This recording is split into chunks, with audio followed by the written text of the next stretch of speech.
Hola, ¿qué tal? Muy buenos días. A continuación, el resumen de noticias de hoy, martes 24 de enero de este año 2022. Gracias por el favor de su sintonía.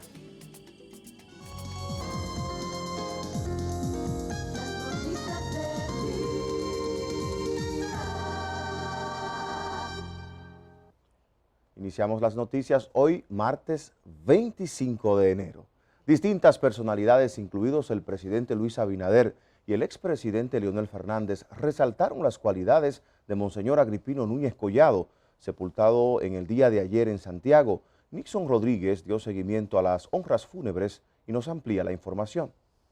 Al asistir a las honras fúnebres en la Pontificia Universidad Católica Madre y Maestra, tanto el presidente Luis Abinader como el expresidente Leonel Fernández destacaron el aporte de Núñez Collado en los momentos de grandes crisis políticas del país.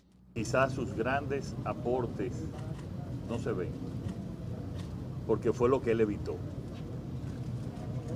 Con el consenso, con la búsqueda de la paz, evitó muchas situaciones de violencia, muchos problemas de la democracia que pudieron convertirse en acciones que en nada convenían al país.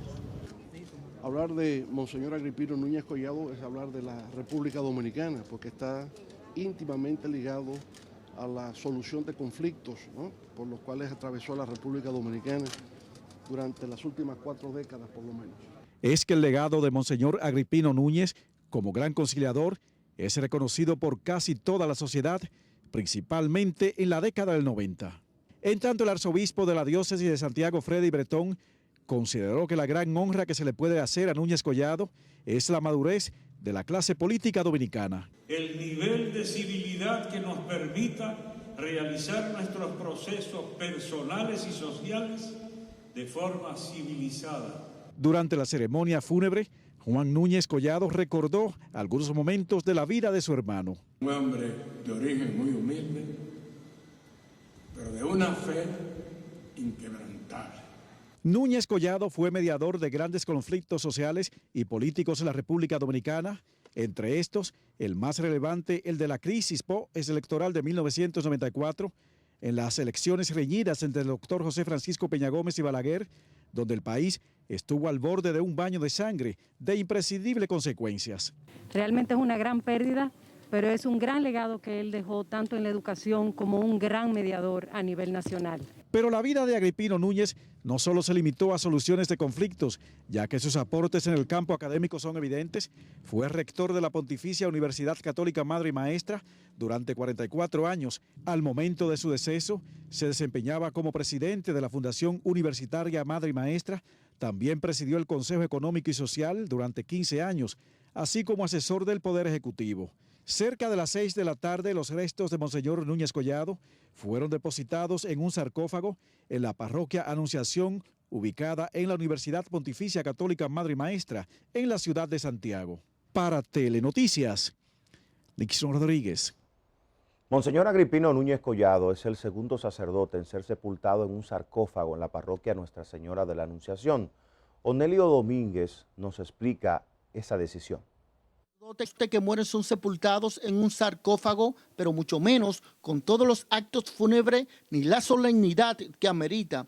Primero tiene que contar con el permiso superior del arzobispo de su parroquia y haber dejado algún legado tras su paso por la vida terrenal. En este caso, Monseñor Agripino Núñez Collado, 40 años como rector de esta Madre y Maestra, vicerrector también de la Madre y Maestra, fue el primer rector del Seminario Menor San Pío X del Licey. Es como una gratitud a alguien que pasa por la vida haciendo el bien y que deja huellas, en este caso, en el plano religioso, como mediador de la sociedad dominicana y otros atributos que lo hacen merecedor de estar descansando en este lugar. El cuerpo de Núñez Collado descansará en la parroquia La Anunciación, está ubicada en las instalaciones de la Pontificia Madre y Maestra, Recinto Santiago. Un rector de la universidad que fallece y que no es obispo, porque él fue sacerdote solamente, termine siendo sepultado en la misma universidad, en este caso en la iglesia de la universidad. Ya en otras parroquias de aquí de la arquidiócesis, con el permiso del arzobispo de turno, se ha hecho algo similar con otros sacerdotes. El cuerpo de Monseñor Núñez Collado sería el primero en estar de manera permanente en la parroquia, ya que hace un tiempo el obispo Roque Adame estuvo en ese lugar de manera temporal. Monseñor Adames estuvo ahí un tiempo, pero como era obispo, fue llevado a la catedral. En el caso de Monseñor Agripino Núñez Collado, sería el primero que ya de manera permanente estaría sepultado en la iglesia nuestra aquí en Santiago. Para los miembros de la Iglesia Católica, con este tipo de ritual se rinde honor a uno de sus grandes. Desde Santiago para Telenoticias, Onelio Domínguez. Cambiamos de tema. El ministro de Salud, Daniel Rivera, pidió a la población completar el esquema de vacunación, ya que a partir del 31 de enero se requerirá la tarjeta de vacunación con tercera dosis en centros públicos y privados. El funcionario además aseguró que los índices de hospitalización se mantienen con tendencia a la baja. Es un llamado a seguir vacunándose con la tercera dosis para proteger la población. Como ustedes han visto, se mantiene, esta es la quinta semana, y más o menos se mantiene ya la positividad inclinándose un poco a lo que teníamos inicialmente. Nosotros lo que queremos es que la gente no se confíe, porque la variante de este virus no sabemos si puede de nueva vez ocurrir otro cambio de mutación. Últimos boletines de salud, los niveles de contagios se mantienen sobre los 5,000. Y los ciudadanos que acuden a diversas farmacias para adquirir una prueba rápida para detectar el COVID-19 aseguran que no tienen conocimientos para realizar el proceso en la casa. Paola Mateo adquirió una prueba para comprobar cómo se realiza. Veamos. Así lo ha informado el personal de distintas farmacias, quienes expresaron que casi todos los clientes piden algún tipo de orientación a la hora de obtener la prueba. La mayoría de personas siempre sí piden la prescripción, o mayormente sí le piden opiniones a uno, porque no todo el mundo, o sea, casi nunca saben cómo usarla. Las ventas continúan a buen ritmo. Desde que el pasado jueves algunas de las principales farmacéuticas del país comenzaran la comercialización de la prueba de antígeno o prueba rápida, la única que se comercializa en farmacias hasta el momento. La gente la pide tanto vía domicilio como presencial. Y sí, ellos se llevan del listado, como dice. La prueba se vende sin ningún tipo de indicación médica, lo cual continúa preocupando a algunos ciudadanos que lo consideran incorrecto. Para mí no está bien, porque ¿qué beneficio tiene eso así sin ninguna indicación? Para realizarse el test COVID en casa, la persona debe introducirse el hisopo en una cavidad nasal, luego sacarlo e introducirlo en el envase estéril con la solución, taparlo y dejarlo durante 10 minutos. Transcurrido ese tiempo, luego vierte parte de la solución en la plaquita en la que aparecerá una rayita color rojo, 2 rayas es positivo, una negativo. Este medio probó una de las pruebas y pudo confirmar su funcionabilidad. En algunas farmacias como la GBC y Asil, esta tiene un costo de unos 312 pesos. Se le despacha la cantidad que el cliente pida. De acuerdo a declaraciones anteriores de la directora ejecutiva de Farmacias Unidas, Scarlett Sánchez, las pruebas no están de manera masiva en todas las farmacias debido a que aún se están contactando suplidores. Para Telenoticias, Paola Mateo. En otro tema, el ministro de Educación, Roberto Fulcar, hizo un llamado a la comunidad educativa a integrarse de manera masiva a las clases presenciales en los centros educativos del país desde hoy martes. Se recuerda que los maestros se mantuvieron fuera de las aulas, resistiéndose al inicio de la docencia. Lo que hicimos a clases presenciales fue voluntario, pero que entiendan que primero es controlado. Segundo, estamos siguiendo un procedimiento estricto, cumpliendo a cabalidad el protocolo de bioseguridad. Tercero, disponemos en la escuela de materiales para la higiene, que probablemente, o casi seguro, en muchos hogares dominicanos, ustedes saben que no los tenemos. Roberto Fulcar reiteró que las aulas son espacios seguros para los alumnos y no descarta proponer que los niños sean vacunados en las aulas. De su lado, el presidente Luis Abinader expresó que posiblemente este año se construyan unos 100 cuarteles policiales como parte del plan de seguridad ciudadana. Veamos la historia con Gregory González. Además también de que ellos nos manifiestan que faltan un vehículo, que faltan aquello, es todo un seguimiento a la administración pública. El mandatario ofreció estas informaciones en una reunión con ministros, directores generales y las gobernadoras, pasando revista a las obras en construcción en las distintas provincias del país. Pero además no solamente obras, sino el funcionamiento del gobierno en términos generales, cómo van el agua potable, cómo van los temas de salud, cómo van los temas de educación y en general los temas también de seguridad ciudadana. Tras escuchar la relación de obras iniciadas y no terminadas en gestiones anteriores y comenzadas por el actual gobierno, el mandatario exhortó a sus funcionarios a agilizar los trabajos y no escatimar esfuerzos para culminarlos. Lo que queremos es un seguimiento para supervisar que estas obras se están construyendo, cuáles están atrasadas, cuáles se han detenido y por cuál razón. Para Telenoticias, Gregory González. Por otro lado, el ministro de Energía y Minas, Antonio Almonte, aseguró ayer que mantendrán en el Congreso el contrato original de fideicomiso público de la termoeléctrica Punta Catalina, tras mostrarse a favor de las vistas públicas, como sugieren algunas organizaciones políticas. Roberto Brito tiene la historia.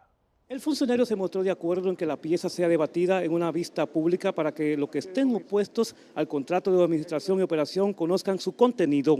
Yo mismo fui a la Cámara de Diputados, la Comisión de Hacienda, durante largas horas nos cuestionó, nos preguntó, escuchó nuestras explicaciones. Fue un proceso público que duró meses.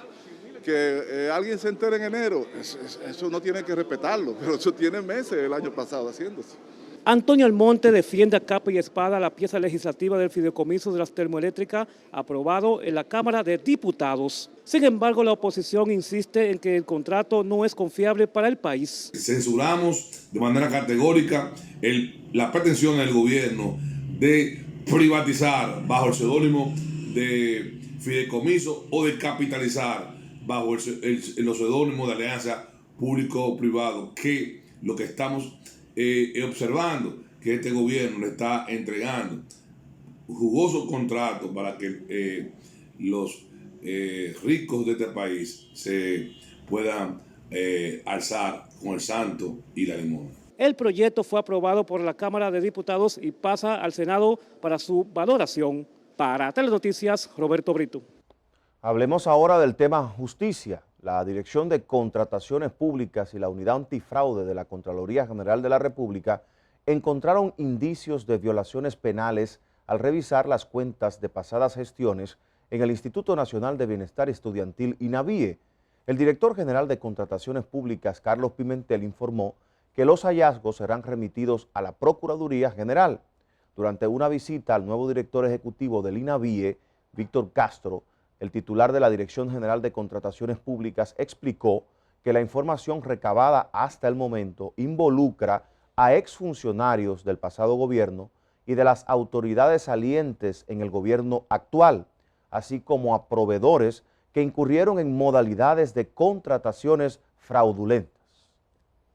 Y los abogados de Víctor Díaz Rúa y Ángel Rondón, condenados por el fraude Odebrecht, presentarán hoy un recurso de apelación a dicha sentencia. Veamos la historia con Wilson Mejía.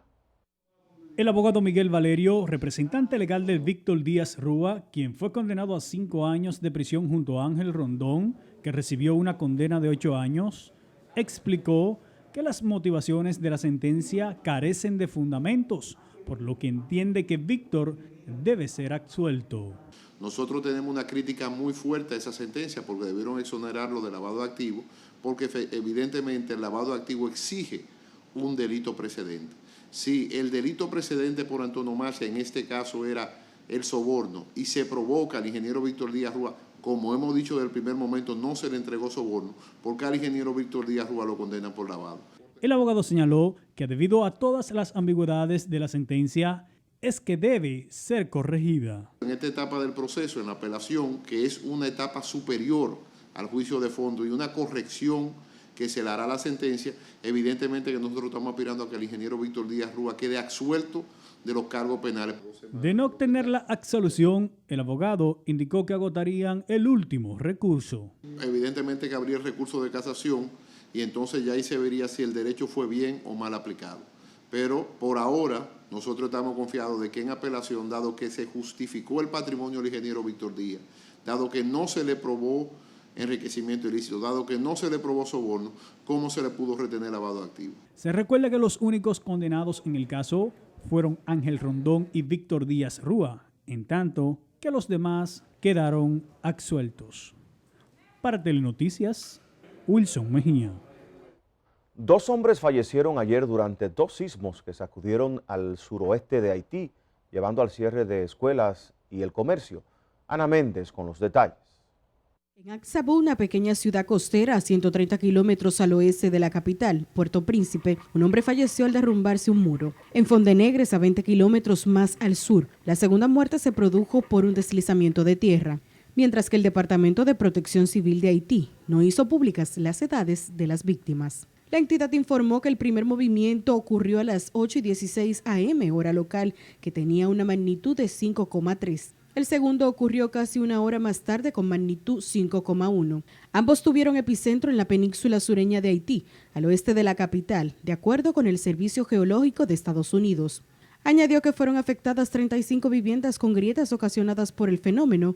Yves Bossi, funcionario electo en el departamento de Nick, en el sur, dijo que los negocios y las escuelas cerraron sus puertas por el pánico y el temor que tienen los ciudadanos ante otro posible sismo. Se recuerda que en el mes de agosto pasado un terremoto de magnitud 7,2 mató a más de 200,000 personas y destruyó gravemente a miles de viviendas en el vecino país. En tanto que el país caribeño aún se recupera del devastador terremoto del 2010 que saldó con la muerte de más de 200,000 personas y dejó 300,000 heridos.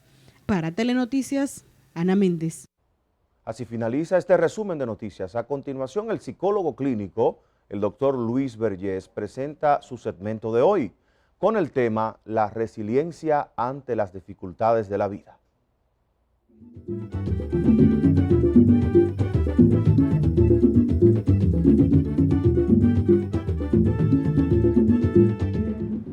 Vamos a conversar sobre la resiliencia ante las dificultades en la vida. Ante las desgracias y adversidades de la vida, tenemos diferentes posturas. Algunos se desploman o perecen en la desesperanza y la sensación de sentirse vulnerables, mientras que otros luchan y convierten sus circunstancias adversas en grandes oportunidades de desarrollo personal. Los que pertenecen a este último grupo reciben el nombre de personas resilientes. ¿Estas personas nacen o se hacen? Ha sido la pregunta de la controversia, y lo cierto es que los dos factores, genética y ambiente dinámicamente combinados, podrían explicar la capacidad de estos seres especiales de no tan solo sobrevivir ante sus crueles dificultades, sino ser mejores a partir de ellas.